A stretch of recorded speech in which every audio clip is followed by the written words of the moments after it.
if you look at the numbers, everything seemed like it was even percentage from field goal percentage, 3 point. It got nothing to do with the numbers. Yeah, right. And I was going to ask you, now the rebound, it seemed they had 48 rebounds, so you all with 32 or something like that. Do you think that was the biggest? Well, rebounds, what it does is it shows you their commitment to effort and to compete, and to go after 50-50 balls, and just they wanted it more. We had a stretch where anytime we had 50 rebounds, that was when we were winning games. We were out rebounding our opponents. We were getting 50 rebounds in the game. It's not one guy. I know John's numbers are low, Dwayne's numbers are low, TP only has one, but we're being out rebounded by 16. So we're not competing, we're not having the effort, and that's the difference. The numbers are the same, 47%, 46%, 35%, we shot 40% from three, pretty much even on the free throws. It's the effort, it's our approach, it's our activity to move the basketball and to move offensively, and then it's just our fight defensively. And so has nothing to do with numbers, play calls, schemes, coverage. It's just our approach. It's our mentality. This is the scary part. We talked about it about a month ago of, after the trade deadline and then going into All-Star break and trying to get it ahead of the story by understanding that this is what happens. Everyone just hits a lull. You try and find ways to avoid it, but we got to talk about it. We got to be real about it. And so normally there's a relaxation. I just told the guy, normally you kind of relax and you feel good after the trade deadline passes. I think we relax too much. And so we're going to fight for 2 more games. We know we're going to have a crazy crowd in here on Tuesday and then finish up on Thursday. And we'll be off tomorrow. We just finished the back-to-back and we'll try and regroup and find our spirit for Tuesday night. You mentioned the lack of energy, all that stuff on the defensive end. Was there also execution stuff on the defensive end, or is it only the? Yeah, it was weird. Our offense, like last night, we ended up 68 points at halftime, and we weren't playing well at all.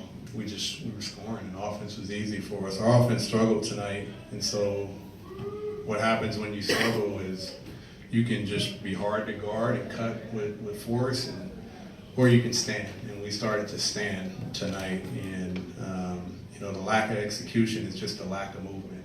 We didn't want to work to create shots for other guys. And to me, that's what I mean when we say we relax too much. We're just cruising right now. I don't know if we're trying to exit out for a couple of days or we're just losing our spirit, but that's the challenge, and that's the beauty of the NBA is it's such a long season. You're going to ride the waves, the up and downs of it. And hopefully there's more ups and downs, but this is how we learn. We have to go through it to learn it. Coach, about 7.5 minutes left in the third quarter. You took out your starters all at one time, and that's not something we've normally seen you do.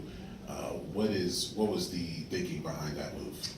Well, I think everyone saw it. You're watching the game as a fan, as a spectator. It's unfair for our fans to see us go down 25 at home and not really fight.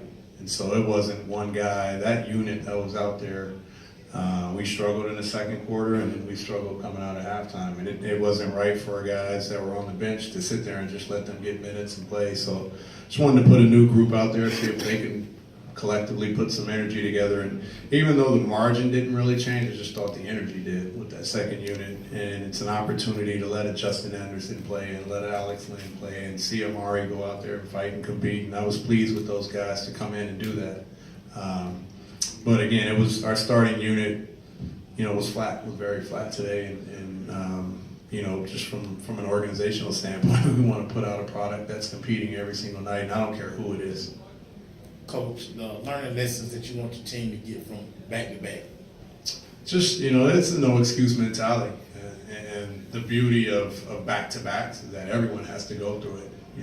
Orlando played in Milwaukee last night, and they were an hour behind. So I don't know what time they got here, but I'm sure we were probably in bed by the time they were landing. So it's a no excuse mentality of a back-to-back because everyone has to play them, and they got to suit up their guys just as well as we do. And so this is what the NBA is about. There's ways of learning how to navigate through a season, physically, mentally, spiritually. All of those things tie in, and some days you're going to play 35, 40 minutes, some days you're going to play 15, but when you're on the court, you got to find ways to impact. We try and tell our guys, play to exhaustion. You know, play till you're tired, give everything you can. We got enough bodies and guys that are willing to come in. But we got to find that spirit and keep that going. But that's the lesson. There's no excuses on that. Coach, we talked before the game about defense, and you said you were challenging your team and the players to really take more responsibility and ownership in that tonight. How would you assess the defensive side of There were stretches. I thought we started out pretty well. It's a 1-point game at the end of the first quarter. I thought the guys, from a communication standpoint, were better. You can hear them communicating the schemes and the coverages, and willing to just, even from the bench, you saw everyone willing to talk and communicate. And then we just hit a lull in the second quarter where we were flat, and then it just disappeared. And typical in a lot of second nights on a back-to-back where you just see those periods occur.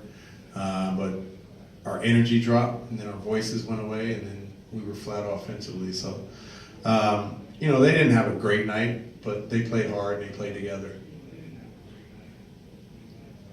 Coach, Tuesday night you will face the Lakers. Do you have any special thoughts about that? No, you know, when you're in a little rut like we are right now, just from a spirit and effort and energy, you know, best thing for you is to have a team like the Lakers come in here. You know, huge fan base. You know, it'd be a lot of Laker fans in here. There's a lot of Laker fans everywhere. Probably a lot of people showing up. And so, you know, as an athlete, as a competitor, you always want to perform when the lights are on and there's a lot of people, and it's that kind of atmosphere. We expect that kind of atmosphere. They struggled today, and so I know they're coming in really just to get a win. And so it'll be good for us to see how we respond in that type of atmosphere against a team that's on the road for a while and struggling as well. But again, the atmosphere is great, the opponent is great, but it really comes back to us coming out with the right approach, and that's really what we're looking for with this day off and then coming in Tuesday night.